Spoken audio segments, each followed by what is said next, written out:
Last time on Square Roots, we climb the 7,000 steps, get our hands on a horn, and go to a party.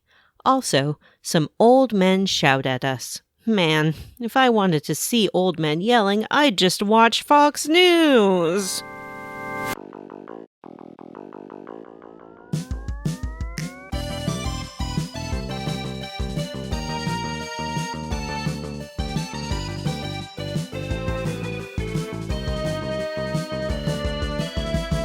Hello, everyone, and welcome to Cat Whining, the podcast. No, you gotta start that over without the sound of your cat mewling in the background. Get out of here, Porky. You were here in the background. Meow. I'm out, actually. Maybe that's the problem. That's wrong. Hello, everyone, and welcome to Square Roots, the classic RPG podcast. I am here with everyone's favorite hosts. Who do I have today? Well, she looks like a 1920s movie star. She's sassy, brassy, and nasty. We have Vanessa.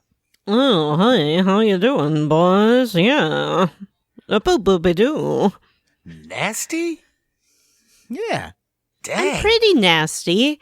I mean, Johnny's right. I'm one of those people. It's been in the news again. Sometimes people don't shower every day. You know what? You stay home, you work from home, you don't work up a sweat. Maybe it's not such a big deal. Get over it. Yeah. Well, I see one of those articles that are like, are we not showering enough? Are we showering too much? And I'm like, oh, get over it, articles. Stop judging me. I know. Like, I'm in a shower every other day, maybe. Like, get over yourself. Everyone has different pH things going on and different levels of exertion, and just calm down about it. I'm not going to your house and putting myself in your nose. Yeah. And also different levels of leaving the house. Yeah. Yeah, my cats don't care. They don't like it when I shower. They think I smell gross. I smell soapy. And in this corner, the Bantha from Tampa, everyone's favorite jobber, Matthew Van Zant. Wow. I mean, I don't know what to say after that great intro. Thank you. The Bantha from Tampa, everyone's favorite jobber. Yep. Those things describe me pretty accurately. Thank you, Johnny. It's Jim that's out sick this week, guys. Yes, Guys, unfortunately. I need to energy it up. Hang on. Red leather. Unfortunately, Rally, Sally, Fally, Hally, Mally. the Texas Typhoon, Jim Banks, is out sick with a Moist. little tummy wubby. Not tummy Yeah. wubby. He's got a Well, little no, tummy he's not. problem. You guys said last week that I was out sick. I never said I was sick. I just said I didn't feel great. I went to bed early. It was nice. Also, the guy's name was Jack Kirby. You're a bunch of fucking idiots. Well, we figured it out eventually. You did. You did indeed. I thought you meant that Jim was named Jack Kirby, and I got very confused at what kind of metaphor you were trying to explain there. Jim likes He was mixing up. Celestials. You know what? It doesn't matter. I did enjoy Vanessa and John talking about the Eternals last week. That shit is garbage. Wait, Never were we talking about the never Inhumans? Oh, you're right. I'm sorry. The Inhumans. I'm sorry. I apologize. You're right. The Eternals are garbage. The Inhumans are trash. Oh, which is It's a all higher just a bunch of tier. It's all just a bunch Is of crap. garbage or trash better? I mean, can we be honest? It's all just diminishing returns after a pretty quick period there in like the 60s. Who would Anyway, win in a fight, the Eternals or the Inhumans? Well, I think that the Eternals would like. I think that the Eternals are like the Asgardians, and the Inhumans are like the X-Men. Mhm. You know. So who wins versus the X-Men and the Asgardians? Probably the Asgardians because they've got god powers. You know, but it's comic books. Whoever series is the guest who is guest starring is who wins. You know. Yeah, I think that most writers would have the X-Men win because they love Wolverine. Yeah. He's sort of like the Batman of Marvel. Like, he just can't lose. Oh, it's not even sort of. He definitely is the... right? And Isn't Spider-Man? No, Spider-Man is Superman. Oh, okay. One's lovable and one's scary. Wait, which one's scary? Oh, Batman. I guess Wolverine. Wolverine. The murderer. Right. Right. The dude with knives in his hands that kills people all the time. Right. Not the nerdy teenager who just wants to do a good job in his neighborhood. Yeah. Yep. Did I mention that I'm your lovable host, Johnny Brandon? I don't know if I did, but I am. You know what else I don't think you did? I don't think you've even remotely talked about what we do on this podcast. We play your favorite classic RPGs, one chunker at a time. These days, I feel like you really got to put like some quotation marks around favorite. Oh, yeah. What are you likes talking Skyrim? about? That's a good point. Skyrim, is one of the most beloved games of the past decade. My head was still back in Lost Odyssey for a minute. That was so many series ago. Legend of Mana was rough for a while too, but we got the hang of that one. Yeah. I love that game. That was great. What a great choice, Vanessa. Well, Good thank you Yeah, so much. I also loved that game, Aww. but I won't thank you or congratulate you. Why? That's because of your pride, but I know how you feel inside. It's true. His kitty pride. That's an X-Man, and I think she would win in a fight against the Eternals because they tried to punch her and their little fist would just go right through her face. What are you guys talking about Matthew's first crush?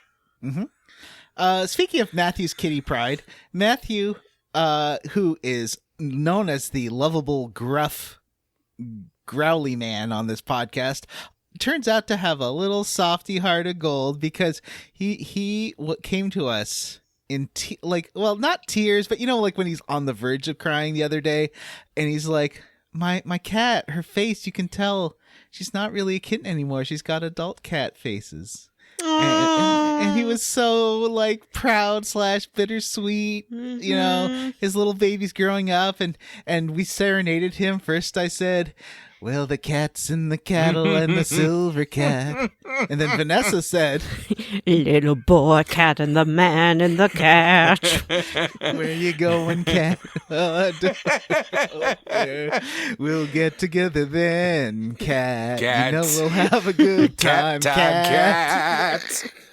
The cat's in the cradle with the cat spoon. Little cat boy and the cat and the moon.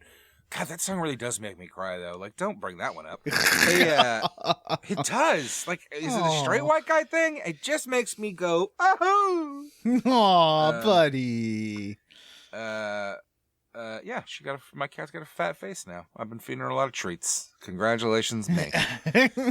What's that other song? That Mike and the Mechanics song is the other one. You know what? I have a better question for you, Johnny, and that's how did you level up? Oh, well, I wasn't listening to Cats in the Cradle? The Mike and the Mechanics song is sort of like that. You know the one I'm talking about? No. It's like That song that Jim is obsessed with, or was obsessed with a while ago, with the boy whose hair turns bright white, was used in that Titan show, and it made me laugh so hard I almost fucking died. His hair had turned from black into bright white. The Crash Test Dummies song. You couldn't quite explain it. No, I was thinking of say it loud, say it clear. You can listen as well as you hear. That's the one about dads and sons. Is it? Yeah. It's too late when we die to admit we don't see eye to eye. You know, that song. I know that song. I've never bothered to listen to the lyrics. It's about like a father and son who have stopped talking because they don't agree with each other. Yeah, the father's probably a bigot. Moving on. Seems to be my experience. Not my personal experience. My father and I have an excellent relationship. Thank you very much. Wait, I thought you said he was like a big Trumpo. Oh, he is a bigot.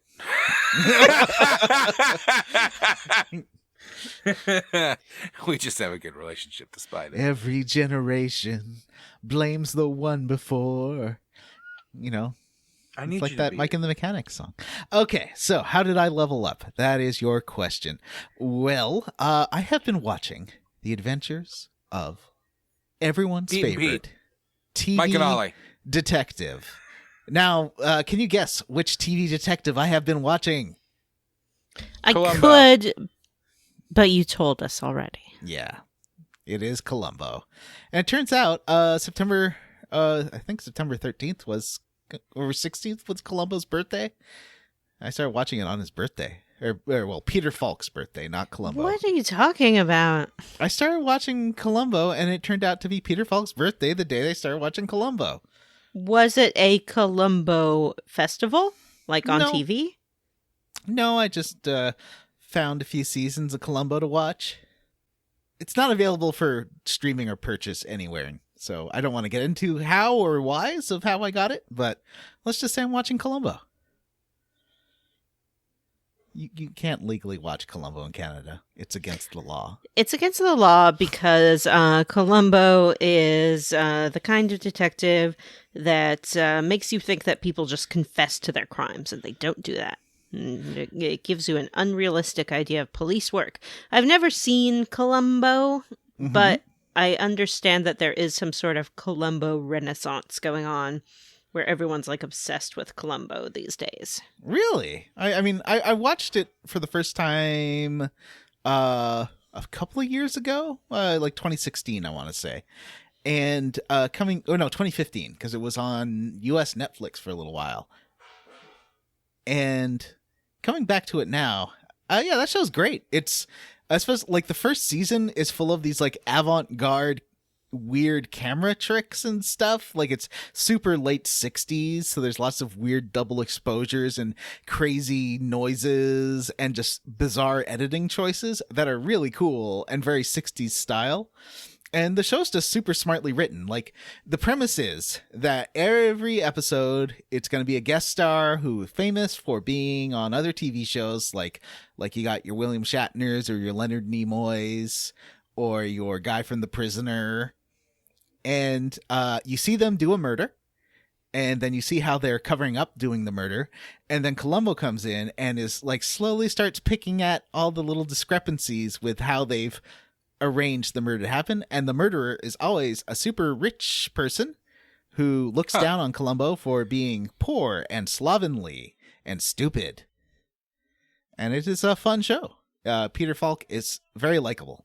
I'll tell you why I look down on Columbo. I look down on Columbo because after the Columbo series had wrapped, the network decided, NBC to be specific, that they wanted a spin-off and that they'd focus on Columbo's wife, who was never seen on the show but frequently mentioned. Yes. They cast in that role Kate Mulgrew, who was 24 years old at the time of the series premiere. And that would canonically make her 13 years old when Columbo first referred to her as his wife. It was an odd choice. I wouldn't blame that on Peter Falk or the character. I didn't say I did. I would blame it on the character. I don't think... If the network wants me to believe that Columbo married a 13-year-old girl, I am going to blame that on Columbo, sir. I feel like... What, do you think she seduced him? Is that what you're trying to say? No. Oh, it isn't his fault. Because he mentions it and as like a lady his own age all the time. There's no evidence that he's talking about some kind of weird child bride. Well, he wouldn't. Not in public, would he?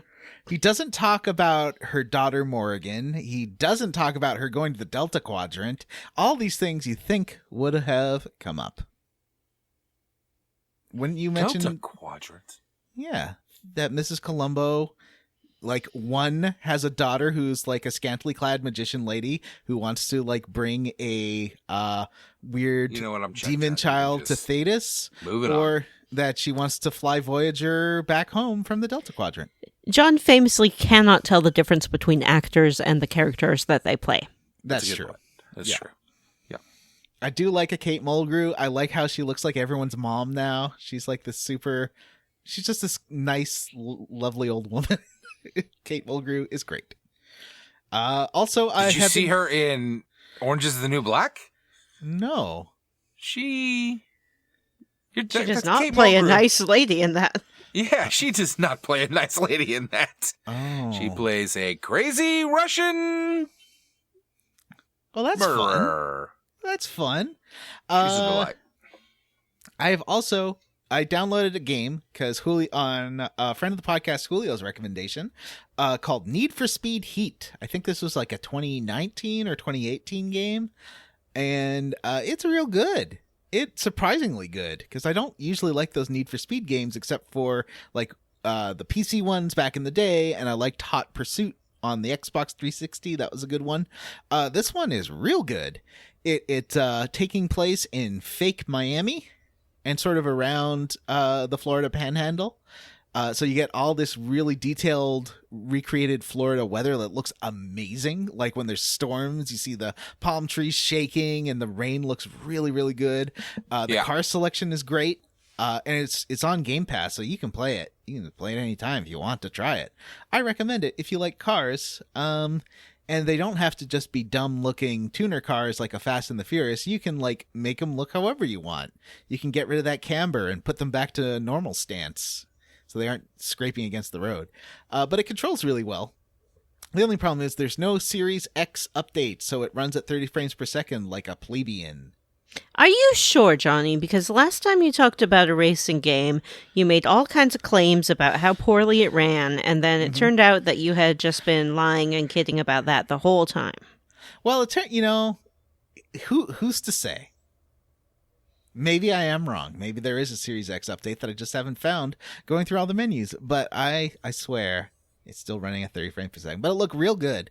And it's got two race modes. Like there's the day races, which are official sanctioned races. And then there's night races where you don't earn money. You earn street rep. And then the cops chase you.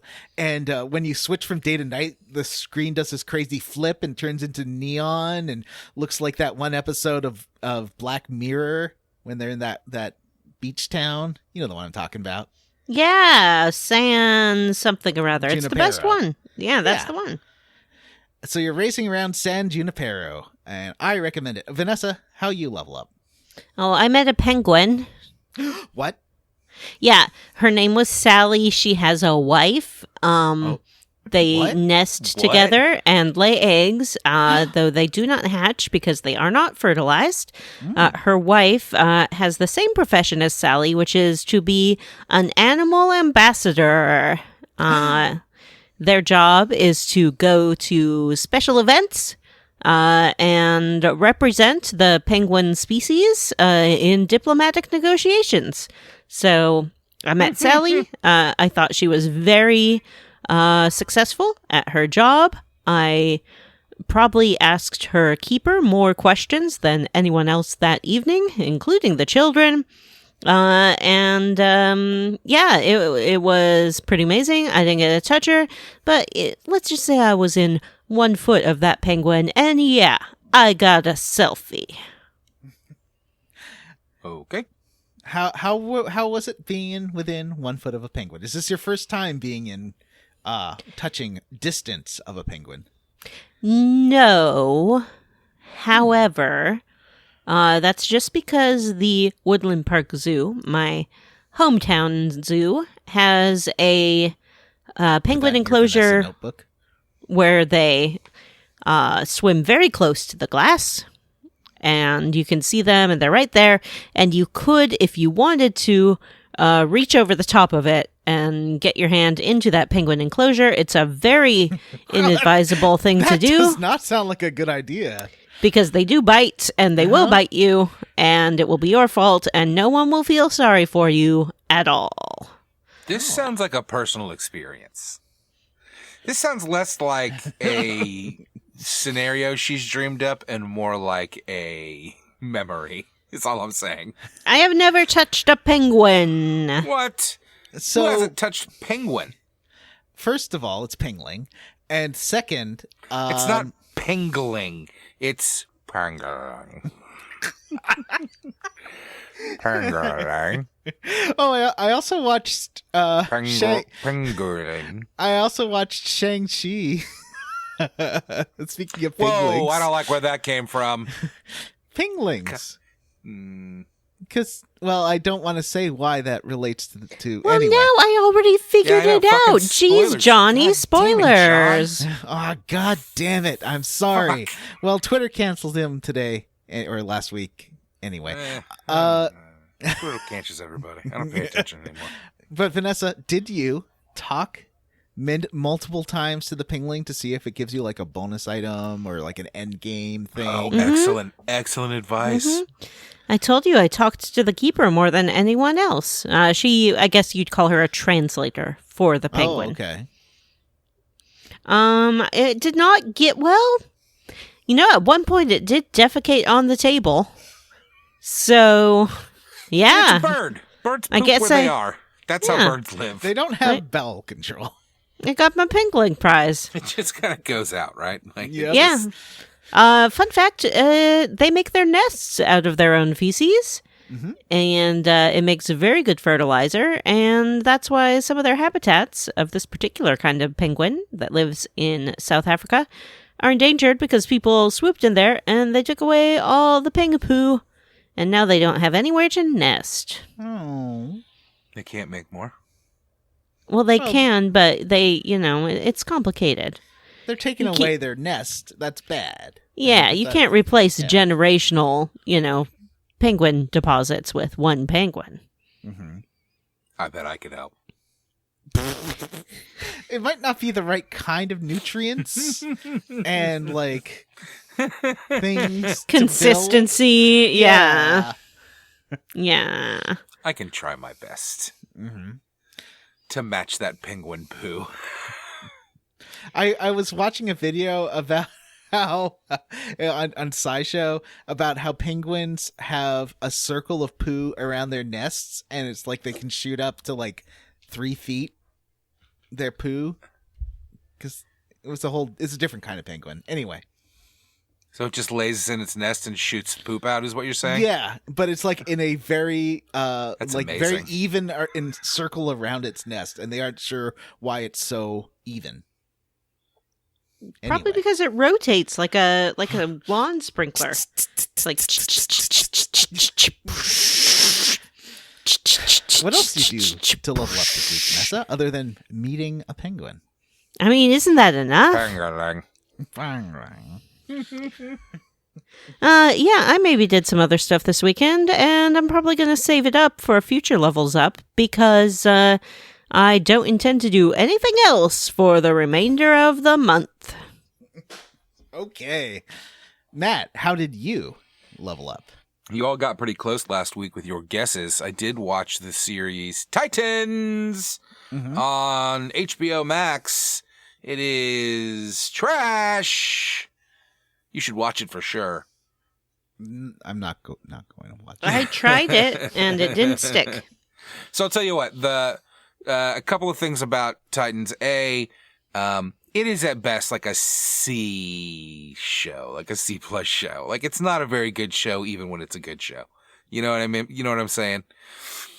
But it's like, it's still enjoyable. It has a lot of that CW flavor to it, unfortunately, of like melodrama and cliffhangers and some things like that I feel like carry over from the DNA of the CW shows. But I think that the one thing they got really, really well was, really right, was the casting. It's not so noticeable at first, but within like 2 seasons, I started to realize like some of these guys are actually really good actors. And, some of like the first season, you've got Starfire. That poor woman has got 14 pounds of wool on her head that's supposed to be a wig. How is anybody supposed to act under that? I ask you. Anyway, Titans. It's a lot of fun. It's not. It's bad. Wow. How do you describe something like this? Help me. It's bad, but you enjoy watching it anyway. A cult classic. So, a couple of things.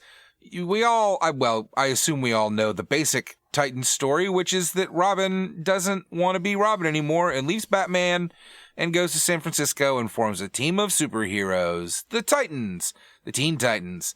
The Titans, right? I don't know. Who cares?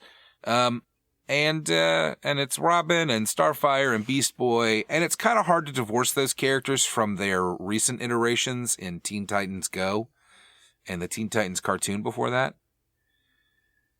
But once you're able to do that, I think they actually do a pretty decent job of staying true to the original concept of the story and manage to update some of it in a modern way. Like Starfire, I believe canonically, is like a princess that came to Earth got lost on Earth and the Titans saved her, and it's a real damsel in distress superhero situation. But in this version, she's a real kick-ass lady that came on a mission and is now stranded, and they work in some of that royal stuff too for flavor later on, but it really changes the character a lot in ways that I do like. So that's cool. That's good. The show has done something crazy, which is that it has made me, like Jason Todd, a character I have hated since I was a child. The kid they have playing him is just charming and delightful and fun as like a little annoying brat, and I like him a lot. And 2, they made me like the Red Hood, something that they have managed to fail to do for years and years and years. So that's good. But my one big complaint with the show is that the show does not seem to understand. It's weird. It has the same problem that all of the DC properties have right now. And I said this to you all, and you kind of tried to relay it last week, as like, it's that same gritty shit that same gritty style that they're using for everything now that I hate, but like, it's all you're getting. Like, if you want to see, I like the Titans, and I like Robin, and I like the Nightwing story a lot, and I like Beast Boy and Raven. Like, I'm a big fan of the Titans. And they've brought in Deathstroke, and they've done Trigon, and they've also introduced elements from like Young Justice. We've got the clone Superboy hanging around, which is a lot of fun, and he's got Crypto, the super dog, who is legit like a super smart dog, which is always a great thing to have in a show. But the one thing the show does not seem to understand is that these characters, it's like DC decided, let's ditch the idea that our heroes don't kill people for all of our properties, right? But then they never justify it in a way that it never makes sense. Like, the Titans kill people, and they don't have any sort of authority to do that, and they never suffer any sort of consequences. In this latest season, they were discussing killing someone, and they were fighting about it a bit, and I felt like it was the first time in the entire show where somebody finally pushed back against the idea of murdering their enemies. And even he kind of lost the argument in the episode, and I was sitting there baffled going like, buddy, if I was in your shoes, I would be telling this guy, hey, if you kill that guy, I'm just going to go to the cops and tell them who you are and tell them that you murdered this guy because you went and put yourself in the situation where you were going to have to kill him and you did it intentionally, and that's murder. And you're supposed to be a fucking superhero. You're supposed to be Robin. So stop casually talking about how you're going to murder your enemies like it's nothing. It's insane. And again, nobody even fucking pushes back. Every character in this show has either intentionally or via like brainwashing or whatever murdered like swaths of innocent people, and none of them have suffered any consequences. They're still treated like heroes, even though you never see them do anything heroic. All they do is murder their fucking enemies. It's wild.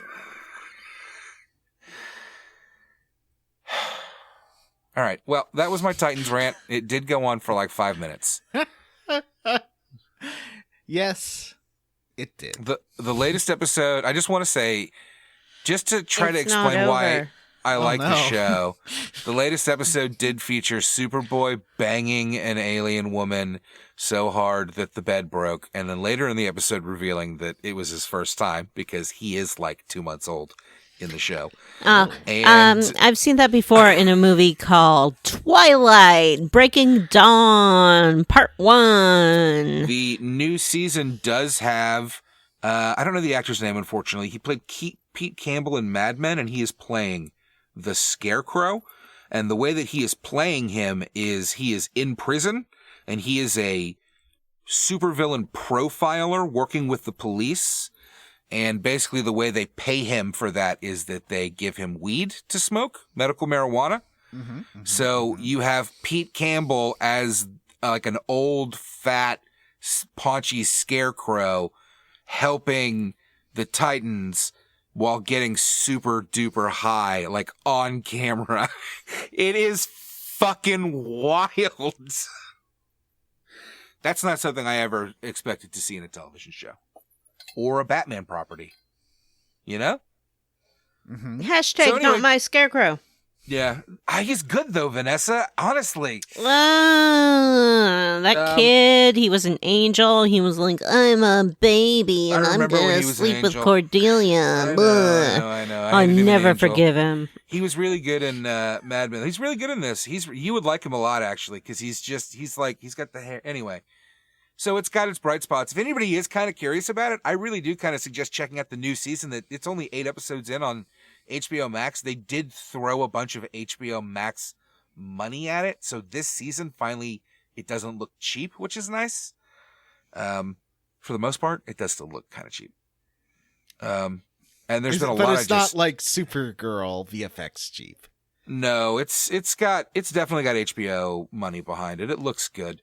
This season has been all in Gotham and has been doing kind of a Red Hood storyline, which has been a lot of fun. Which is, again, I hate that stuff. Hate it when they do the Red Hood. Hate Jason Todd. Hate all of it. But it has worked exceptionally well for me in this show. Even though while I watch the show, I often am to myself going like, God, this is horrible. Why am I watching this crap? I wouldn't let my kids watch it. But you recommend it. But I recommend it. All right. I had a couple other things to talk about, but I'll save them for next week. All I do want to say real quick, though, is check out Skatebird on Game Pass if you have it. It's like a Tony Hawk game, but you're a bird. You're a tiny little bird on a tiny skateboard, and you can do a double ollie because you can flap your little bird wings, and it's fun as hell. That does sound good. I do like the idea of a Game skating Pass, it is. bird. It seems the controls aren't as tight as Tony Hawk, but it seems to basically be the exact same. Except for you're instead of like in a neighborhood, you're like in a bedroom, and the ollies are all like straws and floss and paper clips, and because you're a tiny little burb. All right, well, we should probably dive into the quest log. The Adventurer's Journal. Sure. Adventurer's Journal? Yeah, that sounds great to me. I used to be an adventurer that's right. like you. Actually, can we take 5? Because I kind of go to the bathroom. It's on that. Oh, Vanessa and I can talk while you go pee. Vanessa wanted to take a break, or Vanessa didn't want to talk much, but okay. Yeah, I don't want to talk very much, but I'll listen to you, Johnny. Okay. Yeah, well, John wants to talk to himself. I guess so. Hi, Vanessa. Hi. A cornered rat. If you remember, we last left Delphine. She now believed we were Dragonborn, and we got the horn of Jurgen Flurgen, and we killed that dragon while Alduin was just flying around.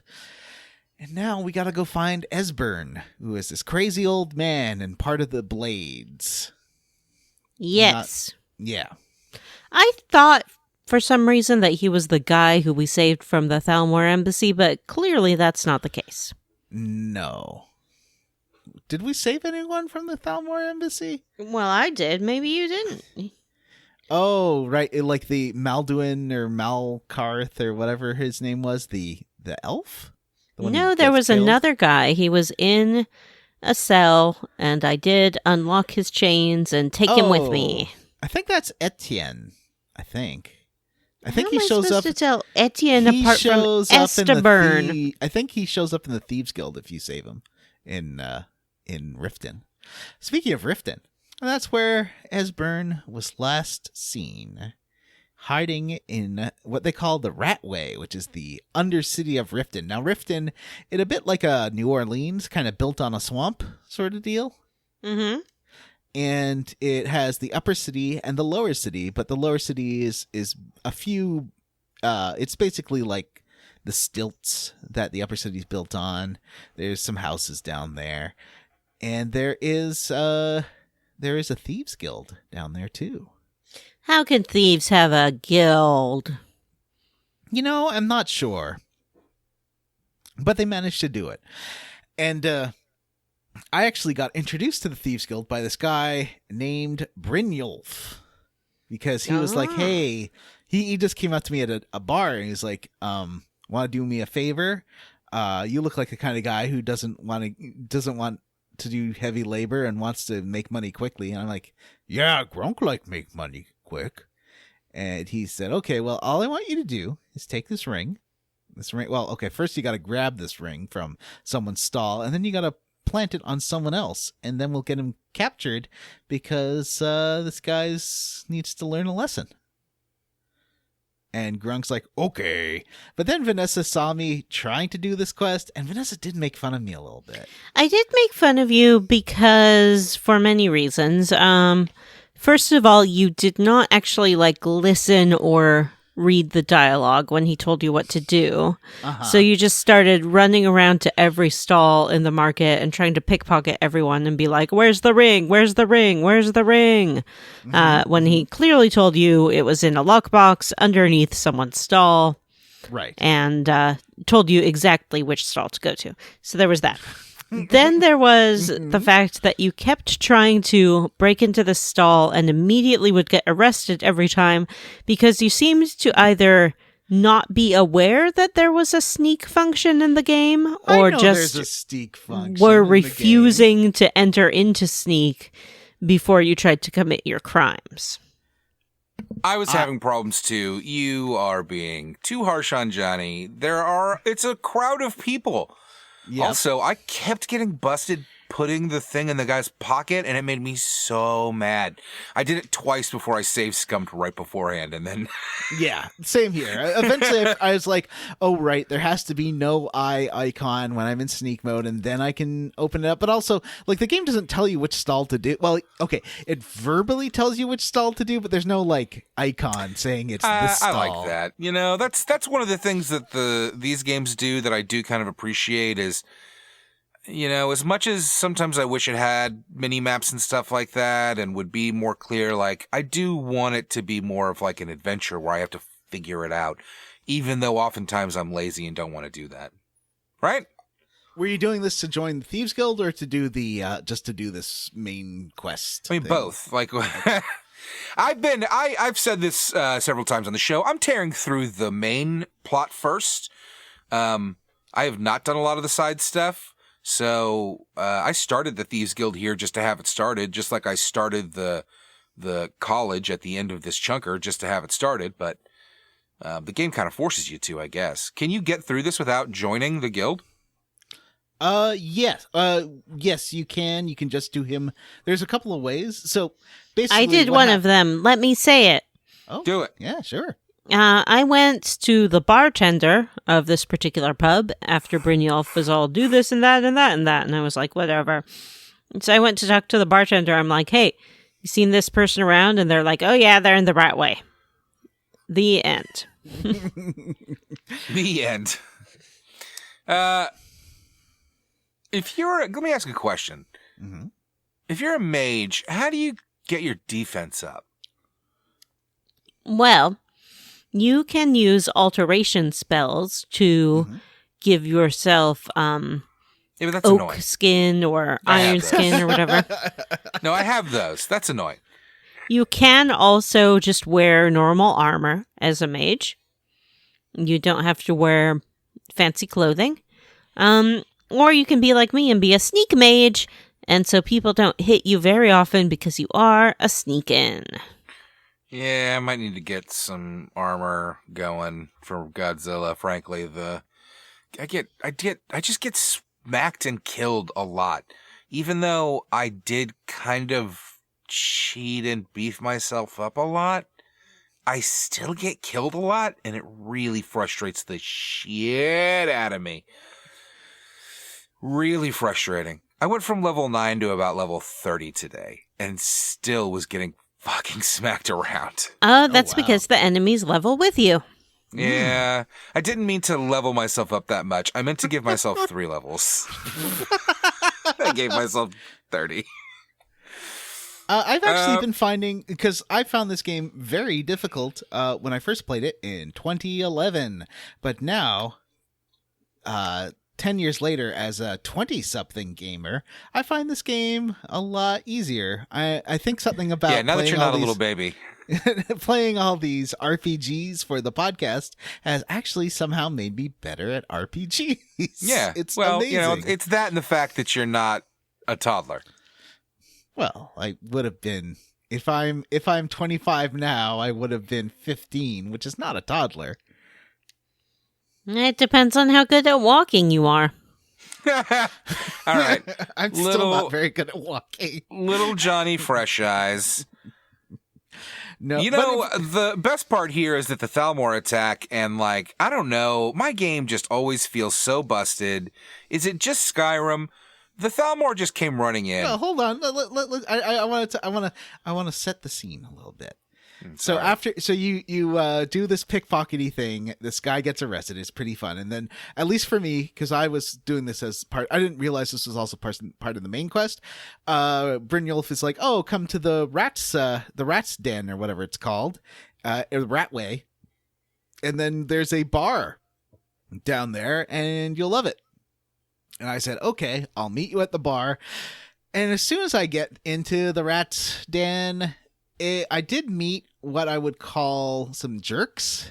And I walked up to them because I thought this was a friendly zone. I was like, "Oh, hey guys, what's happening?" And they started attacking me. And I was like, "What?" And these were named people. And I always get nervous killing named characters in these games because I'm worried I'm like screwing up a quest thing.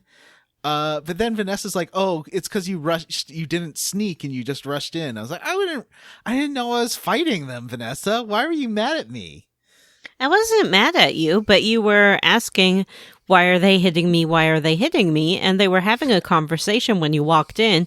You didn't even have to sneak. You just had to stop there and listen. But instead, you just walk right into the middle of their conversation. It was kind of rude. Maybe I would have killed you too. Wow. That seems kind of weird. That's Skyrim, baby. That's Skyrim, baby. It's Skyrim, baby. So I did kill these two, and then I did go. So Vanessa, what was their deal? Do you know what they were doing? Yeah, they're trying to sneak into the Thieves Guild to thief the Thieves Guild. Oh, what? That's what the Thalmor are doing? No. These are these two guys that just when you get into the Ratway, there's these How are two. we still on bullet point 2? We're on bullet point Fucking 1. go. What? Hold on. I'm getting to something. That's all.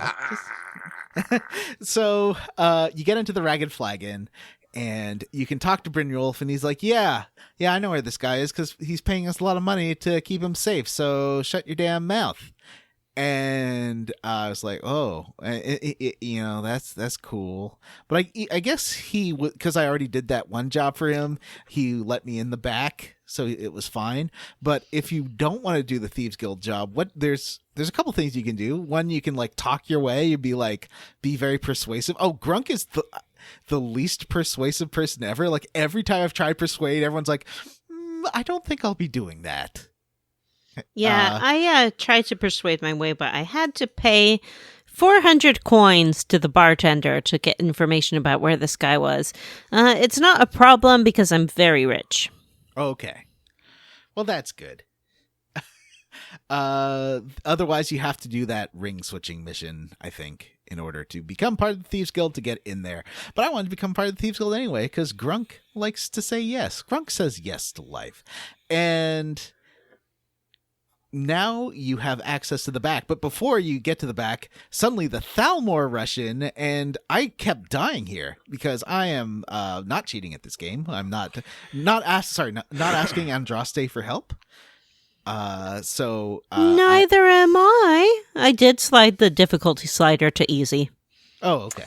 I found a mod called Cheat Room that lets you teleport into a magic room that has every item in the game, as well as a bunch of weird buttons on the wall that will let you fuck with your stats and stuff. Mm-hmm.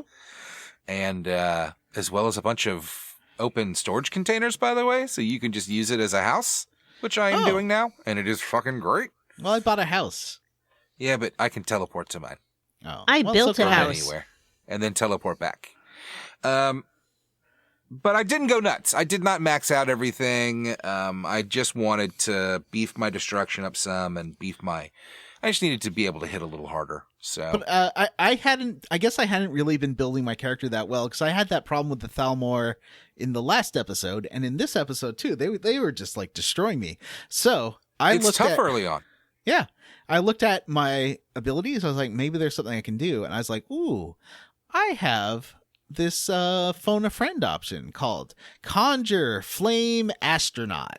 Mm-hmm. So I did conjure Flame Astronaut. Yeah, and I conjured this Flame Astronaut, and she was like, you get fire, and you get fire, and she wrecks everyone. Like, yeah, I just got a Flame Astronaut for myself, actually, because, again, I'm so tired of getting hit. I gotta do something. Yeah, that like at this point in the game, because I was like I think I'm level 20 now, but at the time I was like level 12. That Flame Astronaut is a super powerful spell. It uses almost all my mana, but it got me. She wiped out everyone in like 10 seconds. It was amazing. Did go ahead and give myself 500 mana. Okay. Godzilla has a lot of mana. Okay. Yeah, no, it makes sense, and especially one thing I have not messed with yet, but I will. Is that there was a size changing option in that cheat room. Oh, yes. You should. Can you still go through doors? Because you might have some problems if I can with just like teleport dungeons. out into the world and start killing dragons, that'll be good enough for me. Don't forget to take lots of screenshots, like go into third person and take screenshots, especially now that Godzilla does have the fire breath, which he gets this junker. Spoiler. I am not a filthy cheater, so I haven't been cheating, but I have been working very hard on my enchantments. Vanessa just messaged me and asked me what the name of that mod was. Okay. I did not. What a liar. Anyway, Presto Kazam is working very hard to become the world's greatest magician, and everyone knows that Mind Freak. Everyone knows that the magician is only as good as his or her tools. And so I've been working on enchanting my gear. And in this chunker, I did manage to get my enchantment level up to about 94. Ooh. So I made 4 pieces of gear that take 24% off the cost of destruction spells. Which is that cumulative? It is. So my spells are basically free at this point. So when the Thalmor come, I just like to fireball them over and over and over and over and over and over in the face. And that works pretty well. Fireball is so satisfying. There's also like a lightning storm one you get later on that is just a blast of electricity that you shoot out. I actually I found a staff of lightning storm, and I gave that to Lydia because I don't have time to use staves. You don't get any experience from using them. So, but you know who can use staves? Lydia can use staves. So now she is literally two-handing these lightning storm staves and just roasting everyone. Oh, speaking of friends, where can I make more friends? Because I don't want to travel with Lydia the whole time. I want to travel with new people. Are there any recommendations? All over the place. You can make friends by going to a bar and finding someone who wants to fist fight you. And if you punch them good, they'll be like, I want to be your friend because I'm into this. And you're like, yeah, baby, you are. Ooh. And you can hire friends just like real life. You can make friends by buying more different houses and becoming Thane of different districts, and they assign you friends. You can make friends at your guild by being friendly and doing favors for them. I guess I should try doing more of those companion quests because I started doing some of those. You know, the companions. Yeah, I know them. Okay. So the Thalmor definitely get blasted. Yeah. And so, John, you said that they were coming into... No, you were talking about the thieves. So the Thalmor come in. For me, it was weird. It went basically unremarked on. Yeah, the thieves are like, oh, if you hide, they're like, where is he? Where is he? Like they sort of have this canned dialogue. Because I did try hiding to see if they'd go away. They do not go away. They just wander around. And but as soon as they start attacking you, then all the thieves do join. Maybe because I'm part of the guild, all the thieves did join in to help. So that was great. Yeah. Well, I wouldn't cut them off at the pass because they do walk through a little hallway, and I did make that a hallway of fire. Yeah. Yeah. So did I with the flame I astronaut. found a guy. Did you find this guy? There was just some rando guy, and he was hostile, so I did kill him. And he has a note on him, and it's like, please be on the lookout for Presto Kazam Mind Freak. And when you see her, tell us that you saw her, and don't try to engage with her. She's a very dangerous mind freak. She will fireball you. I want to make it clear, like, I'm the magician isn't supposed to give away her secrets. When I say fireball, I mean that I'm just using a bunch of flash paper. Because obviously, Presto Kazam Mind Freak is a magician, not a wizard. So are you Isn't mind Presto freaking Kazam them? Mind Freak the head of the College of Wizards? Yeah, but that's more of an honorary position. Okay. So when Presto Kazam mind freaks these people, do they believe they're being set fire to and are dead? Are they like pretending, or are they convinced are you playing a non-violent version of the game and we just didn't know it? Yeah, they just pretend. They just lie down. Yeah. You're all role playing. She's playing the RP version of the game. So am I. And Grunk's RPing his way through this game. It's great. I highly recommend it. You know when how you in say this RPing, game, do you mean rad penising? Sadly, no. There is no boning down unless you get some very specific mods. yeah, I guess that's true. You can, in this game, go to dungeons that you've previously cleared out, and the people will be back there again if you wait long enough. So obviously, they were just pretending before. That makes sense. That does make sense. So you go through the back of the Ratway, or back of the Ragged Flagon. There's two doors. So are the dragons pretending as well when you consume their souls? Yes. Those are just puppets, Matt. Mind freak. Yeah. The actual in my game, they're more. They're not so much puppets as they are men in costumes. Right. So at the back of the Ragged Flagon, there's entrance to these catacombs, and so there's a weird bit of story here. You get to the bottom after fighting some Thalmor, and you find all these. What's the polite way to say this? People with like alternate ideas about reality. I guess alternate perspectives on reality. And they're very chatty. You're doing way too much work here. There's a bunch of people down here who are not right, unfortunately, in the head, and have taken up this place as, I doubt there's great mental health care in That's true. Skyrim, and it seems like maybe they've just found a place that they can go and be alone with their problems, which isn't the healthiest thing, but this is a video game, so we can't help them. And they sort of say random strange things. Some of them will attack you for random reasons. I don't know why. Yeah. Like this one lady did run at me. But you do find a door, and there's a guy who will not open the door. And you may recognize this is the voice work of Max Von Sidow. Is it really? Yeah, playing Esbern. And normally I'm not a huge fan of celebrities doing video game voice acting, but I think he does a really good job as Esbern. I think it's a very nuanced, fun delivery. He doesn't sound like he's too good for the material, This was sort of early in the celebrity as video game actor movement.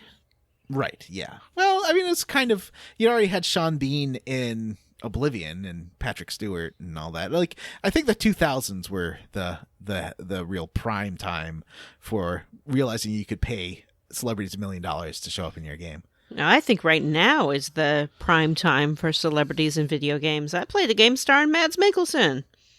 Really? Yeah, kind of. What game? Death Stranding, the one you told me to play that we would play together, and then you never played again after I bought it. Oh, it's good.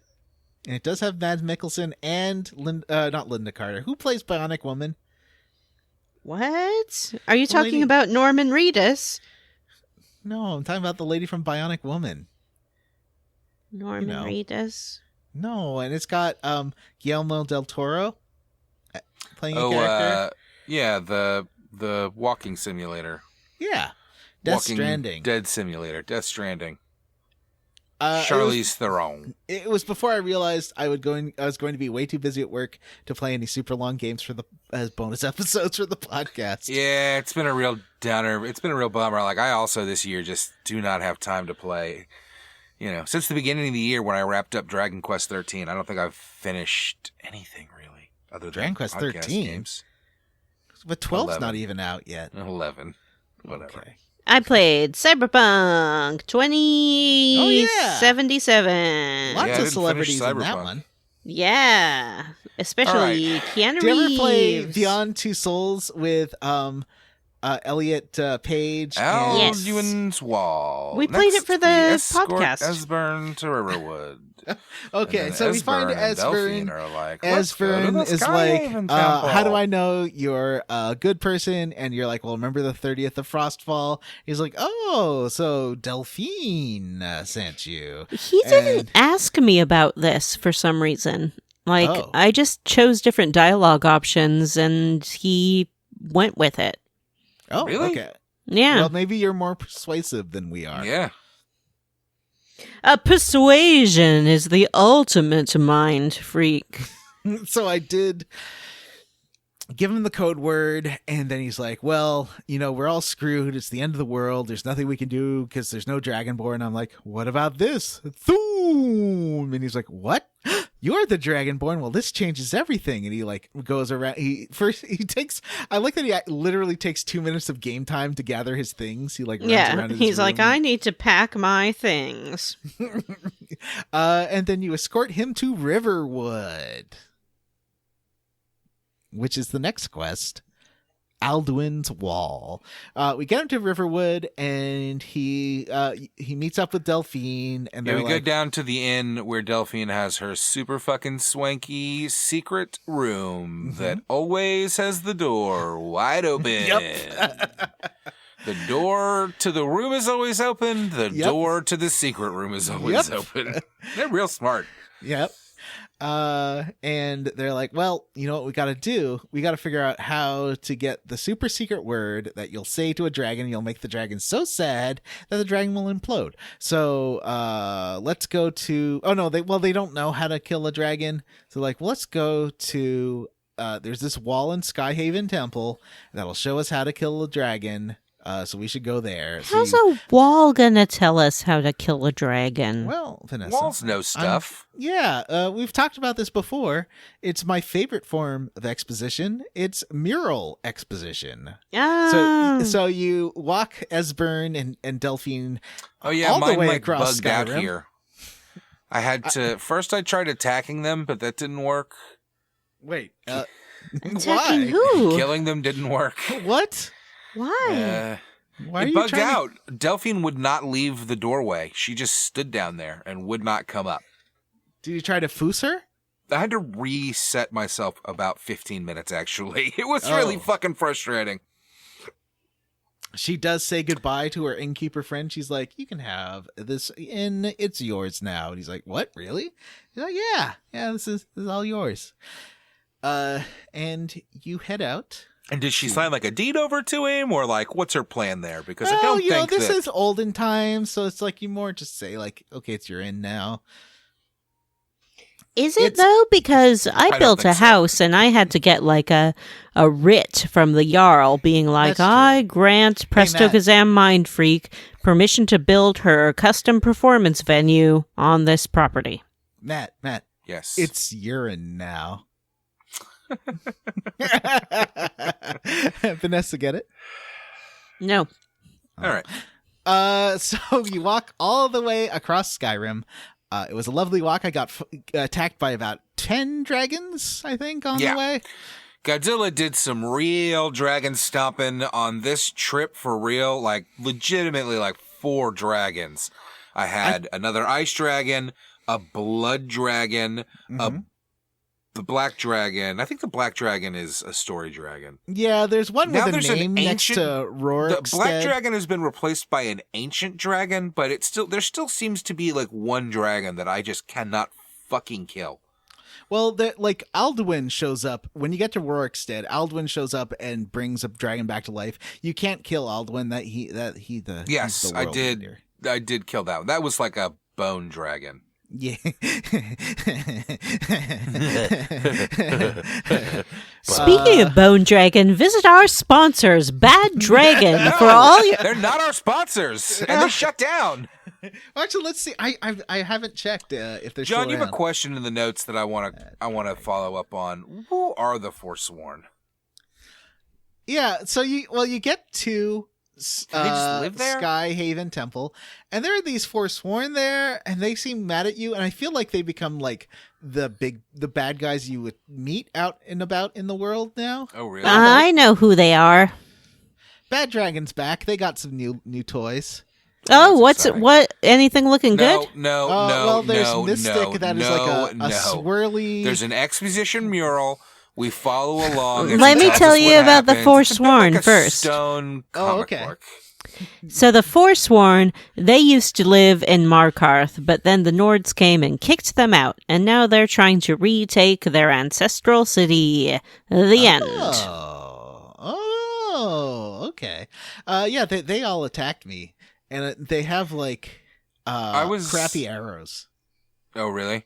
Yeah, I was getting blown up by an ancient dragon that was chasing me around and like wouldn't Speaking land. of getting blown by a dragon, some of the new toys at Bad Dragon include Nyx, Angie, Zoe, David's muzzle. We're gonna need to just moving on. You go to the exposition mural and it's like, hey, look at me, I'm a stone comic book, before and you read get it. to exposition, And you read the comic mural, book, and the comic you book's gotta like, drip your blood. You gotta drip your blood onto this thing, and I love the head door. There's a door shaped like a head, which was awesome. And it was cool.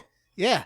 So you do a little blood drippy, and it's like, well, you're the Dragonborn. Door opening for Dragonborn, and Esbern is super psyched by all the murals and stuff. He's like, this is an example of second age tryptarchs. And And Delphine's like, nerd. I wanted to hear more about these tryptarchs. Yeah, she's not having it. She's like, we're not here for nerdery, nerd. So the basic gist of the mural is that there was a dragon, there was a war with the evil dragon, and the humans won by using a shout on it. Mm-hmm. That's what we learn. That's it. Mm-hmm. And we have to go to talk to the Greybeards to learn more about it. Find the special word to make a dragon so sad they implode. I like this mural. I thought it looked real pretty. It does look very nice. And yeah, Delphine's just not having his nerd shit. She's like, you big dork, I don't care about these art. And you can't really talk to Esbern about all the art. I want him to like show me every little piece of art in this area. So this is like this Skyhaven temple thing is like your home base now. Like, yeah, or I guess, is it the Blades base? Because Delphine basically says they're moving in. Yeah, I found a dragon killing katana, and I was like, this looks pretty rad. Did you find that? Cool. It's in the base. It kills Yeah, dragons. I found it. It does look pretty rad. All right, I want to get up to this next part though, because this next part's quick and it's fun. And then we have a very long dungeon to talk about. So let's blow through this next part. It's the throat of the world. We go to the Greybeards. Yeah, throat that world. We go to the Greybeards, and they, at first, they're kind of shitty with you, right? Mm-hmm. And then they kind of go like, well, I guess you should talk to They're not happy our that you've leader. been hanging out with the Blades. Yeah. Because they're like, the Blades are dumb. The blades just want to use your dragon power for fighting and for politics, and it's super dumb. And that's not what dragon power's for. Dragon power's for praising the gods. At first, he refuses to talk to you. Yeah, he's like, no, I want to talk to you. And then you hear like a booming voice, and he's like, oh, I guess I let my emotions get in the way. It's not up to me to decide. It's up to our leader, Parthenax. And you're like, who the heck is Parthenax? And why haven't I met your leader? And they're like, well, Parthenax lives on top of the mountain. And you're like, this is the top of the mountain. They're like, the tippy top. Do you find it weird that the guy from Sound of Music is like a graybeard now? I find everything about this weird, John. Okay. Anyway, the last game had fucking Star Trek in it. Like, what are you talking about? This game's like, okay, well... also, I guess I've decided that man's name is just Star Trek now. I don't know what you're talking about. In Legend of Mana? No, Star Trek? In Oblivion, it had Patrick Stewart. Right, okay. So... Christopher Plummer teaches you Mr. Blue Sky, and you got to sing that at Fog? And you sing that at Thunder? Dumb. You have to sing it at Fog because Fog hurt you, and you can't go through Fog. Also, Wind hurt you? Yeah. So you're like, hey Mountain there, 2 stormy. Mr. Blue, we're so pleased to be with you. Close your eyes, see what you do. Everybody smile at you. You know. And, all right, Weezer, will you calm the fuck down? We talked to Parthenax. Parthenax, listen, here's what it is. We learned clear skies. We have to climb up this mountain. It's all right. It's a fun little sequence of mountain climbing. You get to the top, and what happens? A dragon lands next to you. Boom. Wait, Parthenax isn't a man? Parthenax is a dragon. And you get to chit-chat with this dragon. I had a good time chatting with old drag boy. He's a fun dragon. Parthenax is sort of the Prometheus of the dragons. He is the dragon that taught humans how to speak dragon, a.k.a. shout. And he's remembering all his, like, the old buddies back in the day. And he's like, yeah, I had a lot of fun with those guys. And those guys, like, cast a spell on Alduin to stop him from eating the world. But all they really did was, like, unhook him from time. And so, like, now he's back, because of course he is, because he just pushed him. It's like, you know how when you don't want to do a chore, so you're like, I'll do it tomorrow, and then you get to tomorrow, and you're like, oh no, that chore is still here to do. Mm-hmm. It's just like that. That's what happened to Alduin. They just sent him forward in time. And you're like, well, can you tell me the word? And he's like, I can't, because the word is, like, unknowable to me, because it basically means, like, be really sad, dragon. And if I knew it, I would be really sad. Well, I mean, the Greybeards refer to it as dragon rend. So it sounds like if he knew the word, he would explode, basically. Yeah, exactly. It would make him so sad that he would implode. So the what you need to do to learn this is, he's like, well, it's simple. You just gotta go back in time. All you need is a little bit of plutonium and a DeLorean, and you have to go 88 miles an hour. Which should be Luke easy is with coming. our whirlwind. It's going to be such a good time. Guys, this is Chrono Trigger. This is a Lavos situation. Oh, yeah, it is. So he's like, you want to go back to Zeal. And by Zeal, we mean when all these, like, original Elder Scrolls heroes were there. So all you need to do it to power it is a itty-bitty little Elder Scroll, which should be easy to find. Go find one. Yeah, and you're like, I like how you can be like, what's an Elder Scroll? Which...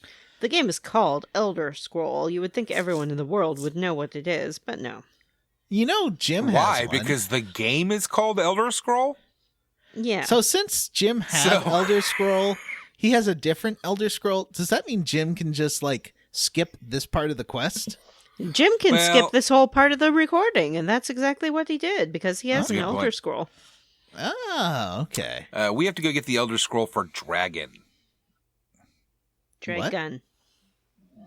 The Dragon Elder Scroll. So you can ask him what Elder Scroll is, and he says an Elder Scroll is a little bit of the fabric of reality made tangible into a legible scroll. However, Not just anyone can read it. You have to train and learn and train and learn, and once you do, you can read it, but it will make you go blind. Or it'll make you lose your mind. And It says that the Elder Scroll shows you every possible future, basically. Everything that could be, or has been, or might be. Oh. Sort of like what happened to Pingling Man. And he's like, well, I saw there's only 1 out of 80 million ways that this doesn't work or does work. Right? Oh, yeah. That was great. And when you think about it, like, he gives over his gem and he's like, I'm sorry, Tony. And I think he's saying sorry because he knows there's only one scenario that works and he knows how that ends. But doesn't he also hold one finger up? Yeah. He does that to, like, this is the one. Yeah, to, like, tell Tony, be like, it's okay. This is it. This is the one. Interesting. So this starts the next quest, Elder Knowledge. It's all about going and finding an Elder Scroll. So you can talk to either Christopher Plummer or Max Von Sydow and ask them where to find an Elder Scroll. And either of them will tell you, basically, go to the Mages College. They probably know what to do. Yeah. How to find one. I hadn't been there before, so this is my first trip. And so they did, like, they're really eager to enroll me in all these clubs. And I'm like, I'm just here for an Elder Scroll. I don't care about your clubs. You can't walk into the fucking Mages College without them being like, all right, apprentice. Yep. Great. She won't let you in. Well, because there's so many angry Nords who want to, like, kill them because they blame the Mages College for collapsing the city of Winterhold. Yeah, there was an earthquake and they're like, it's a mage conspiracy. But I climate like, change isn't real. It was mages. Weren't they actually right though? It's not important whether or not they're right. They're behaving in a prejudiced way against my people. Okay. Because I feel like the mages did kind of break that continent and destroy the city accidentally. A little whoopsie. Uh-oh. Landslides can happen at any time. Yeah, we talked about it last episode. It brings me down. All right, so we are not going to cover the Mages College quest that this game forces you to do to get to this point. But you do speak to Urig Groshub, the librarian. Yay! And he might be my favorite character in this game. He's fun. He's got like a cool pulled back, top knot, ponytail That's what thing. my orc has, too. And anyway, he does pull out all of his books on the Elder Scrolls, of which there are 2. Is Orag Groshub Grunk's father? Because they look a lot alike. They have the same beard, the same haircut, similar tusks. What do you think? What? Did you just say Wyna Grosha Grump's father? Is Orag Groshub's Grunk's father? Because my character Grunk and Orag Groshub look a lot alike, is all I'm saying. I mean, well, only you can answer that possible. question. Yeah. That's true. Only Orag Groshub can answer that question. That's true. And I don't think he's going to. He gives you the 2 books, and the 2 books, one of them it describes Did your as mother like... hang out in a lot of dockside bars? My one of them describes as being like incomprehensible or insane. And you do... Oh, and that book was great. That book written by Septimus Cygnus. Oh, yeah, it's a great book. It's like, what if there's a bird flying and it gets hit in the stomach with a stone? But what if the bird was flying upside down? Did the gods throw the stone? What? Yeah, it's full of crazy talk. So you ask him for an explanation, and he tells you that you're going to have to find the man that wrote it, and that he wandered off into the fucking ice fields to the north several years ago and never came back. This is pretty funny because it is about a 10-minute walk away, and yet they have never had contact with this man again. Well, you kind of got to like slide down the mountain a little bit, and then so I went to go find Optimus Cygnus, and he did Cygnus Prime. Yeah, sorry. Septimus Prime. And he a little loopy. But he has a big, cool-looking dice. It looks like a cool dice. Is that what it is? I thought it was like a treasure chest or maybe an entrance. I don't know. It's a big goldy dwarf cube. Dwemer. They don't call them dwarves. They call them Dwemer. Sometimes they do call them dwarves. That's the confusing part. Yeah. What I'm confused about is whether the Dwemer are are they elves? No. Because are you sure? Yes. Because all of the elves are something They're all Bosmer and they're all related. Yada and blah blah Well, we'll talk about this at the end because we'll get there because this does relate to. There's a follow-up quest with Optimus Cygnus if you want, and it does talk about the relationship between the elves and the dwarves. Yeah, we'll get into it. I'm curious because I guess that there's not a lot about that in this series. Is that right? I think it's like Vanessa would know more. She's the real Elder Scrolls expert. I'm the real Elder Scrolls expert. Got to get Matthew's mom on the podcast to talk about it. Yeah. Wow. My expertise place has been usurped by Matthew's mom. Yeah. What do you know about Dwemer? Yeah. Tell us about Dwemer. No, I'm not going to anymore. Get Matthew's mom to do it.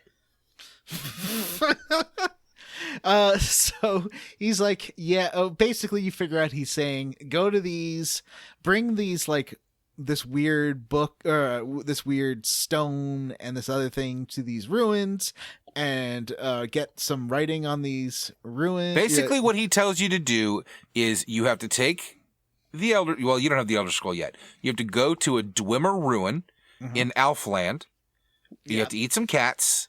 Yeah. You have to bring a CD, which he's going to give you, a burnable CD, and you're going to take it down into the Dwarf Ruins, and the Dwarf Ruins have a CD burner, and it's going to let you burn that Elder Scroll to the CD, and then you can come back and then you can read it without going blind. Did you know what the actual name for Alfland is in Dwemer? What? Melmac. That's where Gordon Shumway is from. Knew it was coming. I did. So, and what about the Falmer? Are the Falmer elves? Well, so the Falmer are not Forsworn. I mixed those two up because you kind of meet them. So the Falmer, the Falmer look like Nosferatu elves. Yeah, well, I so think you get the to Dwemer this, are elves too. I think they're all elves. You get to this dwarf ruin. At first, you get attacked by these really cool mechanical contraptions. They're like these golden mechanical robots. They're all like clockwork, and they're really neat. I love their designs. Well, first you get attacked by mechanical spiders that are really fucking annoying because they don't make a lot of noise and they just hit you in the back. Then there's the spheres that are like these guys riding on. They're clockwork knights. It's super awesome. Yeah, they're really neat. And then there's the Centurions, which are like the Starmen from Earthbound, but gold and clockworky, and they're really neat. So you get through that first couple of levels of this is the longest dungeon in the game. It is real long, and it does suffer the same problem as a lot of these dungeons, which is that it's super confusing. And when you get way down into it, it turns into like an Oblivion realm from Oblivion, where you're like. Am I right? Do you guys know what I'm talking about? Yeah. Suddenly you're in a fucking Oblivion plane. Like there's towers and shit that lead to other places, and you're going, what is happening? But as you get deeper into the Dwarven ruins, you do meet the Falmer. And so the Falmer are these little guys. They're like not as tall as any of the other characters. They're covered in brown fur. They have 2 big ears. They have a very long nose with like 2 little nose snout holes, and the nose is kind of wrinkled. It's like wrinkled like an elephant snout a little bit. They have big eyebrows, and they like to eat cats. Yeah, of course. Yeah, they love to eat cats. Yeah. Seriously though, are the Falmer elves? I think the Falmer might be what's left of the dwarves. That is my guess, but it is not based. I haven't done any research. Vanessa. Oh, wait, no, she won't tell us. Vanessa is pouting because we said that Matthew's mom knows more about Falmer and dwarves than she does. I think that's what we said, actually. But anyway, do you know Falmer? That, I think that maybe what the deal in Oblivion Land, Elder Scrolls Land is that the elves are like highly adaptable because they seem to just reflect their environment in a way that humans don't, you know? Do you know anything about this, Vanessa? Ever hear about these? Like the wood elves kind of are long and lean and made for the woods, and the city elves, the high elves, are all city folk elves. But then you've got the dark elves, right? The drow, or whatever they're called here. Well, let's stop talking and see if Vanessa will start talking. You've also got the... No, I'm kidding. I don't know anything about the Falmer. Yeah, I knew it was going to happen. I don't want to talk to Vanessa anymore. Wow. No, I'm kidding. Yeah. You go through this dungeon, you go down through these dwarven ruins. They're really cool, as John said, and then eventually you come out through the bottom of them into this crazy underground mushroom kingdom that is legit pretty fucking cool. Also super confusing and a lot like an Oblivion plane, but pretty cool. I got very lost and I got very frustrated, and there is an underneath to that too that you don't need to go to complete the quest. Yep. But it doesn't tell you, and it's the map markers get all fucked up here because you basically go under Skyrim. You go from all the way to the college to all the way around Whiterun, right? Yeah, it's real deep. And my map markers started telling me to go into buildings I didn't need to go into and stuff, like the little quest guide things. So yeah, mine figured it out eventually. Isn't that weird? It was so confused, it couldn't figure it out, and then I went around and got a little lost, and all of a sudden, it knew where I needed to go. Yeah. So you need to go to Zark's Tower. Mazark? Yeah. Mazark. And you get in there, you fight another of those clockwork centurion dudes. There's two. What I like was, I don't know if it was this part where there's one that had fortunately already been killed. They are all the dwarf contraptions are very susceptible to fire because they run on oil. So I did bring up my favorite friend, the Flame Astronaut, and she did set fire to them real good. And I got a fiery sword called the Dawn's Breaker that we'll talk about later. Cool. That is a super good sword and does set them afire real good. And you get up, and there's a spinny globe puzzle that my way of solving it was push buttons until the game says I don't know how else you're supposed to solve it. That's what I did too. Vanessa, was there a logical way to solve this puzzle? I presume so, but I couldn't figure it out. I just smashed the buttons until it worked. Me too, because it was like there. I don't know if you found that book. There's a book down by the spinny globe. This guy's like, "I'll figure this out," and he didn't because he was dead. Oh no! I mean, I think there's some dots on the side of it that I think you're supposed to get the dots on the top to line up with the sides. Yeah. And I couldn't figure it out because it spins around in such a way that it's like, well, I can't keep track of this, and there's no sense of the motion. It doesn't seem. It's not like Towers of Hanoi or something that I know how to do. Yeah, it just spins like 1-2 one way and then 1-2 the other way. But if you hit the buttons a lot, it works. Mm-hmm. None of us figured it out, so I don't know why we're discussing how to figure it out. Well, I was just trying to see. I like. Well, you do hit the buttons, and it does burn the CD onto a cube. And cube open CD. up. And it also opens up and is like, here's an Elder Scroll. It's a literal scroll. It's real Elder, and it's glowing. And you can grab that. And the Elder Scrolls are alive, too, which is interesting. Excuse me? How do you know they're alive? Because it says so. Who does? The game. Oh. Did you try to read it? No. Should I? It's fun. What happens? I saved the game and then walked in here to record, so... So what happens if you try to read it, Vanessa? It sort of glows and shows you visions of constellations and things like that. And then you get a sort of halo effect going on and then nothing else. And you can sort of learn that if you're untrained completely in reading an Elder Scroll, really it doesn't do anything. Oh, okay. It's only if you're semi-trained that you go mad. If you learn how to read it and then try to read it before you're ready to read it. That makes sense. Scientology. I liked how they describe... I'm not taking that bait. I like how they described the Dwemer as being the Elder Scrolls. Nobody can figure out how to use them, but the Dwemer figured it out because they got around it. That's how they do everything. They figure out how to get around the rules. That's what makes them different. Also, they're so much smarter for some reason. Mm-hmm. They do have these cool clockwork contraptions.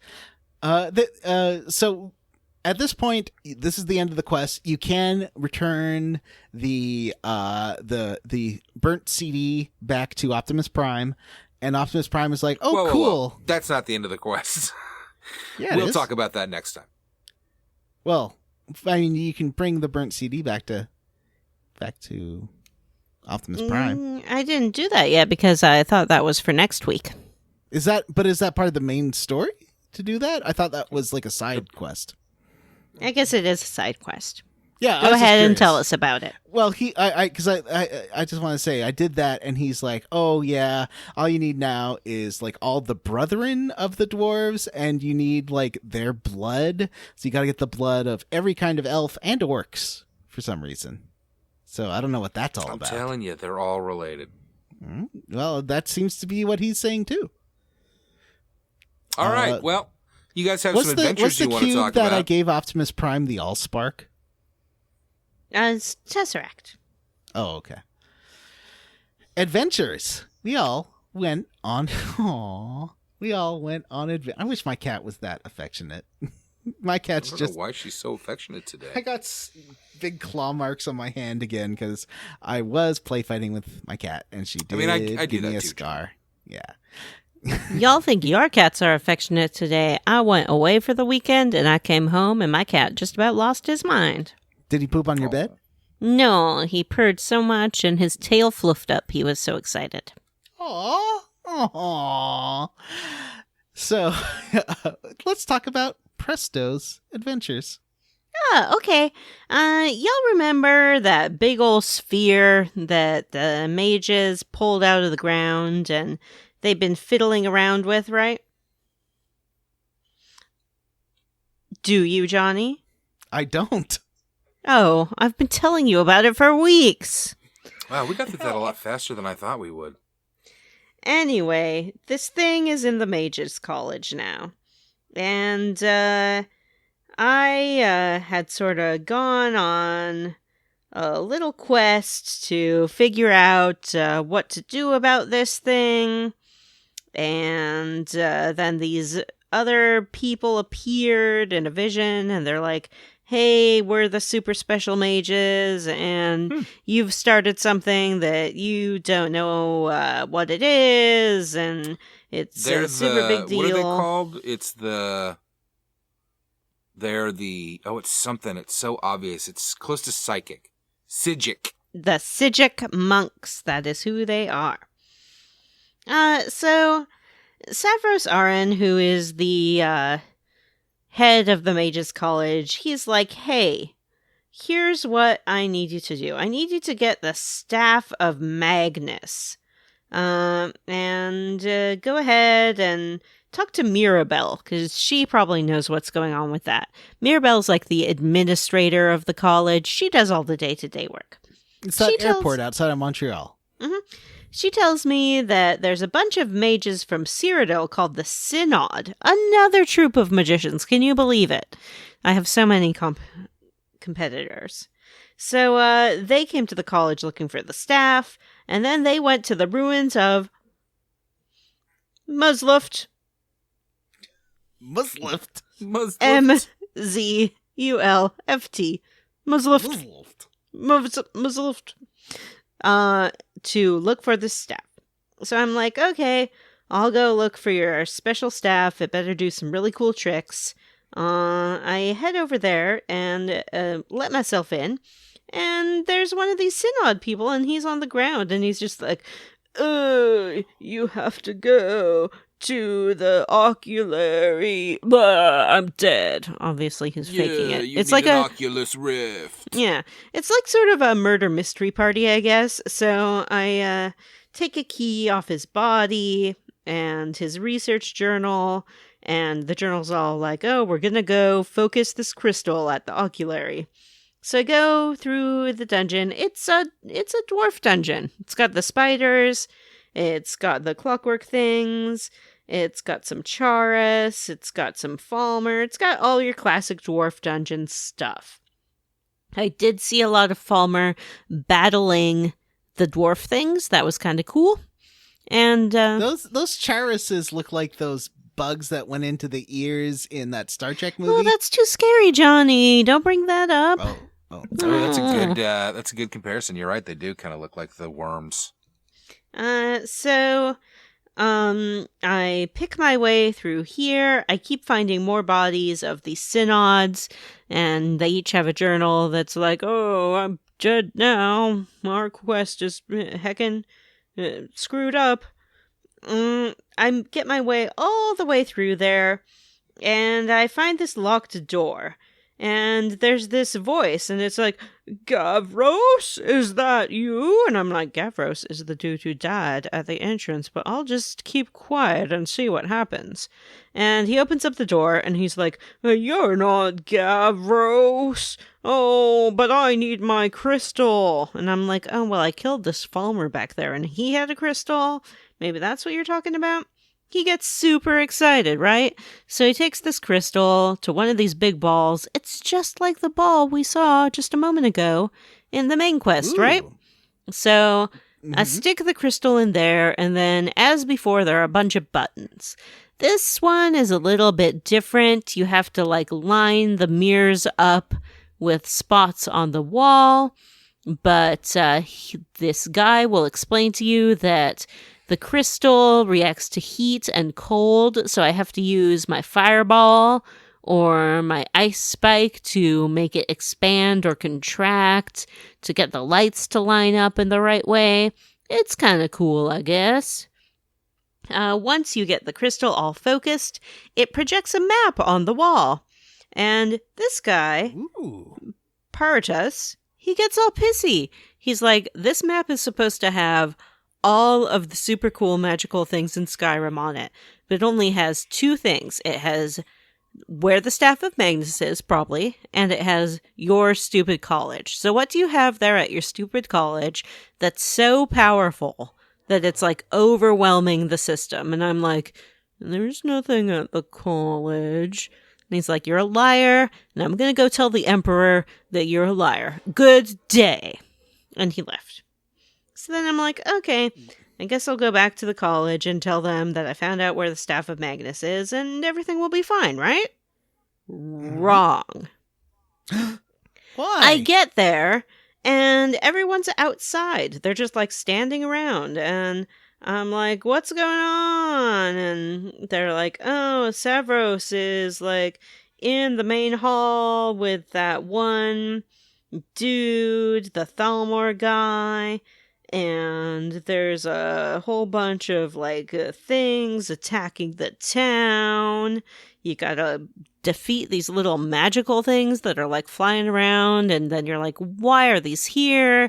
They say it's because the Thalmor guy is doing something with this big old sphere. So I'm like, well, I'm gonna go find out what's going on in there. Step right in there. And Savros is in there, and he's like, hey, Thalmor guy, knock it off. And Thalmor guy's like, explosion! And makes a giant blast, and everyone gets knocked out, including me. I wake up, I find Mirabelle, I'm like, what the heck happened? She's like, oh, there was this big ol' explosion. Thalmor dude is behind this force field now. She's like, hey, where's Savros, the president of the Mages College? I'm like, I don't know. So I go outside to find him, and I sure do find him, but he is dead. Was he killed by the Thalmor? Yeah, he was killed in the blast. I tried to search his body, but I couldn't. Everyone was standing around looking at it. I guess I got embarrassed and thought this wasn't the time to loot his body. But everyone's like, hey, yeah, he's dead. Why don't you go get the Staff of Magnus? I'm like, fine, but I better do a really cool trick. And that's the end of Presto's adventures for this week. Wow. Ooh. Well, Matt, why don't you tell us about Godzilla's adventures? Godzilla's quest for to become the king of the monsters is coming along quite smoothly. Cool. Johnny, what did you do this week? Matt just had a cough. So, I did kill a bunch of dragons, which obviously is the main goal. But I did have one interesting encounter out near Whiterun that I thought was pretty funny, where I excuse me, where Godzilla did see dragon, and Godzilla chased dragon across fields, and eventually the dragon got locked onto some Thalmor and decided to go after them. So I was like, hey, Godzilla's got some buds, the Thalmor. Like, this is really exciting stuff. So the Thalmor and I did kill the dragon together.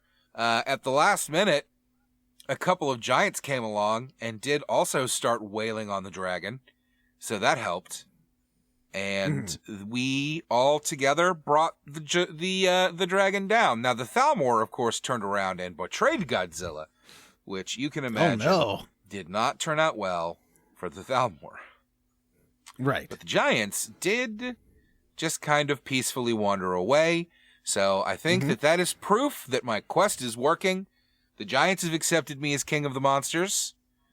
We'll see what's next. Maybe the trolls, not the dragons, because I'm killing them. That's how I become the king of the monsters. Right. That makes sense. What about you, John? Any fun this week? Yeah. Grunk has been trying to become a thief. Vanessa told you about how Grunk could not figure out which stall to steal. Well, Grunk didn't realize there were these little lock boxes on the back of these stalls, which he had to steal from. And so that took some doing. But then Grunk decided to take Brynjolf's recommendation, become a thief, and there's a whole quest about it. And he told Grunk to go to this beehivery, this bee farm, and then burn down 1, 2, 3 beehives, and also steal some documents from this guy's safe. So Grunk went there. Grunk snuck over to the beehives. Grunk kept getting attacked by mercenaries because Grunk's not great at sneaking. And Grunk did kill the mercenaries, then got to the beehives and was like, okay, this is easy. Grunk used a magic spell on 1 beehive, then 2 beehives, and then 3 beehives. And Grunk's like, my work here is done. Then Grunk turned around and got attacked by a bunch more mercenaries who I guess saw him burning down the beehives. And Grunk's like, well, Grunk summoned Flame Astronaut to help with this fight because Grunk not very good at fighting. Grunk is an archer and not good at being ran at. So I won the fight.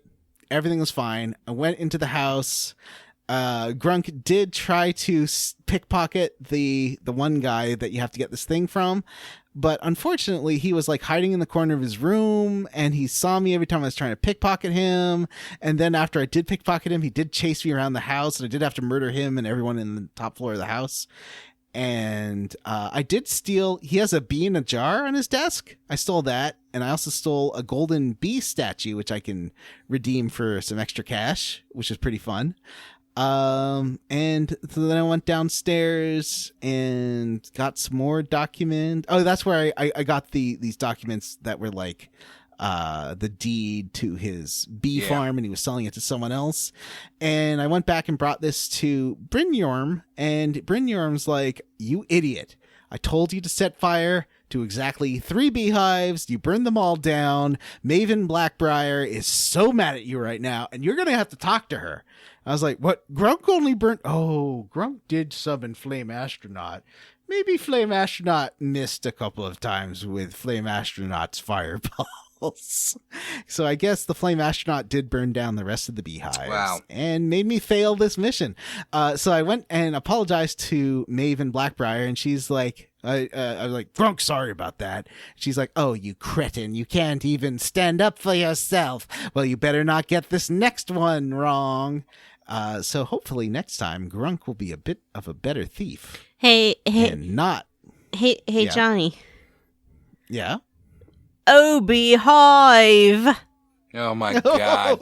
You know, John, I gotta be honest with you. I'm a little disappointed. I thought that we were going to be hearing about Grunk's love adventures. Well, there's the thing. I thought that you could be polyamorous in a Skyrim, and apparently you can't without a mod. So I'm going to have to end this relationship or become polyamorous with a mod because no one else now is flirting with Grunk, and it was a real bummer. And except, okay, the worst thing. I get to the inn And then I see that my husband is there.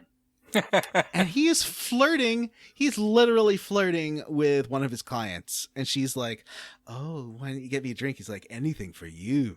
He said it was on the house, and that is something a normal bartender would do to any regular client to keep them coming back. I think you're Vanessa, really overreacting. I think that Grunk can like own his feelings and not have them explained to him by you.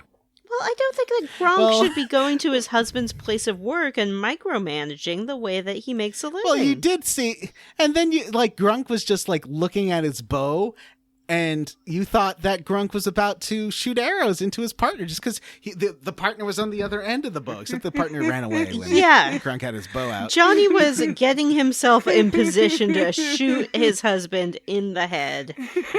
And he was just looking at his bow.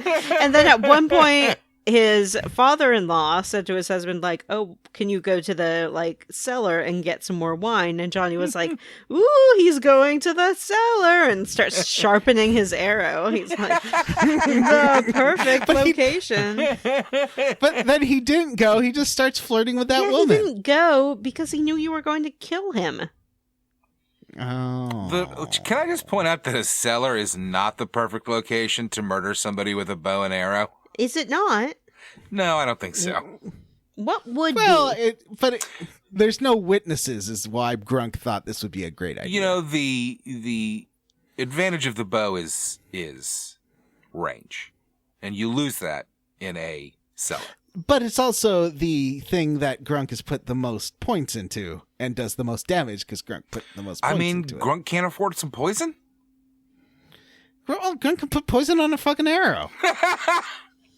I think the perfect place to murder someone with a bow and arrow would be at the Summer Olympics during the archery competition. The perfect place to murder somebody with a gun is on a Hollywood set, and that's why Brandon Lee was murdered. So, moving on to next week, we are going to be playing 2. Season Unending.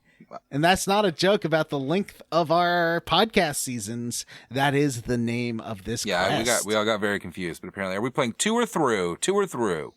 Finish it. Finish it. Through seasons endings or whatever. Great. Matt. Jonathan. What are you squarely against? Well, I guess just to be the curmudgeon that I like to be, this week I'm squarely against this stupid buggy game. How has this game been out for 10 years, and this is like its 15th release, and yet stupid shit like NPCs not walking to their assigned spot so that a cutscene can start? How is that still a thing? At one point, Esvern's supposed to be looking at a map and talking about it, except that he stood at the wrong side of the table, so he was just looking at nothing. It was great. Yeah, sometimes that stuff can be fun. And I did have some fun trying to Fusro Da her up to him, but in the end, it did not work out for me. Though I did, while doing that, install a mod that doubles the strength of the Fusro Da push, of the force push, and makes it so that it does not initiate combat on NPCs. So if you accidentally hit it in the middle of town, like I do all the time, you won't have to reload a save. And also, oops, they get blown 15 feet away, and it's really funny. So, that's what I'm roundly for. What about you, John? Vanessa. Oh. Me? I am, let's see. Well, I do have, I'm really excited about, there's a game within a game I'm going to do for the next episode. It's going to be a special YouTube video on the Square Roots YouTube channel. And Vanessa's going to help me with my Skyrim, and it's going to be great. And I'm very excited about it. It's a surprise for me, and I'm excited about it too. I'm setting up. Oh, yeah, I wanted to take part in this as well because John did describe it to me. John, don't tell her anything else. I won't. John did describe it to me, and I am excited as well. It's gonna be great. Otherwise, I'm gonna make another glitch compendium video because I did get some great glitches that I've recorded, and I will stitch them all together. I don't know why I like glitchy games so much. They're just fun. I They're like it when more a fun. game breaks. Glitchy games are fun. Yeah. Vanessa, what about you? Y'all, I like playing Skyrim, and I like it when you're walking along and you hear the roar of the dragon, and then the dragon comes into view, and it's huge, and the battle music swells, and it feels epic and awesome, and I just think Skyrim's a good game. I'm roundly for random dragon encounters. They tend to Dovahkiin, come out of Dovahkiin. nowhere and hit me in the It's back first, and it Dovahkiin. really pisses me off a lot. Don't you hear them calling? Yeah, but I can't see them. And then, bam, they're hitting me in the back. They always get me in the back. It's crazy. All right, well, do we have any emails? No. We do have a Patreon. Who wants to talk about that? Ooh. I feel like Vanessa wants to describe this Patreon Sure. we have. Do you like Square Roots, this podcast? We do it for you for free. And if you want to help us out with the cost of production and getting it out to you, and at the same time get a whole bunch of bonus content, you can visit our Patreon and become a member. You can subscribe at the $5 level, which gives you access to all our bonus content, plus voting privileges. That's right, it's a poll tax, and you get to vote on which game we will play next for the show. I'm too young to have a credit card. At the $3 level, you get access to all the bonus content, no voting privileges.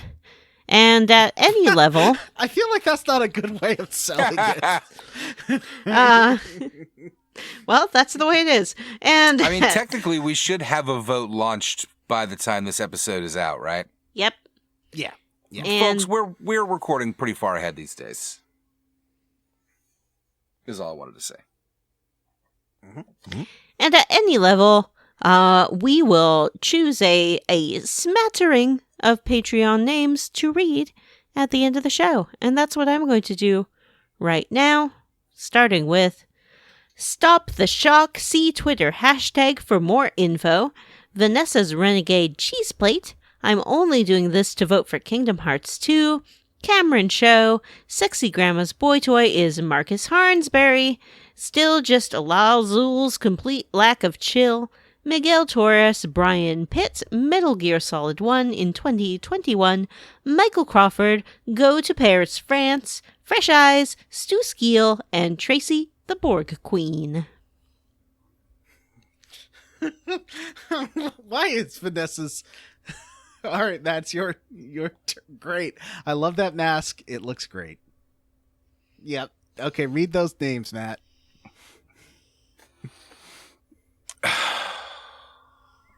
I like how poorly Vanessa has hidden that she has altered that I name. didn't do it. Why would you accuse me of doing such a thing? That was not me. It was clearly you. I would like to thank George Brady, We can still see William your Westgard, cursor there at the end Mostly of it. Rational Person, Jerry Schreffler, Devin Sloan, Citrus C, Andy Smith, WWE Mike G, The RPG Luminary, Stephen Paget, Paul Bursch, DP 2099, Ethan G. Pearson, and Mikey Mucho. I'd like to thank Eric Poirier, Hudson Roth, Grayson, Nofford, Matt Newland asked, do you want 2 CDs? Gage La Charité, Tyler Petty, Vanessa Fan? Is that a person? Yeah, there's a user called Vanessa Fan. Wow, thank you. Wow. Jake Dickerson, tree hugging is a gateway drug. Keysby Knight, Sean, suck farts. No, suck farts. No pithy profile name this week. I'm on break. I'm Commander Squall, and this is my favorite store in the garden. Old. You gotta update that. And Tom. Send us an email. You can email us at squarerootspodcast@gmail.com. And you can also go to our Facebook group, the Square Roots Podcast Group, for smart, cool, very attractive people, and tweet at us at Square Roots Pod. You can also rate, review, and subscribe on iTunes, Ghana, or wherever you listen to podcasts. Thanks to Stephen Morris for our Square Roots theme. You can find Stephen on Twitter as Beige on Beige and on YouTube. Links for both are in the show notes. Hey, Spotify. Look other place for podcasts if you want more episodes, like squareroots.libsyn.com. For Square Roots, I have been Johnny Brandon. I'm Matthew Van Zant. Vanessa. Great job. Bye. Bye.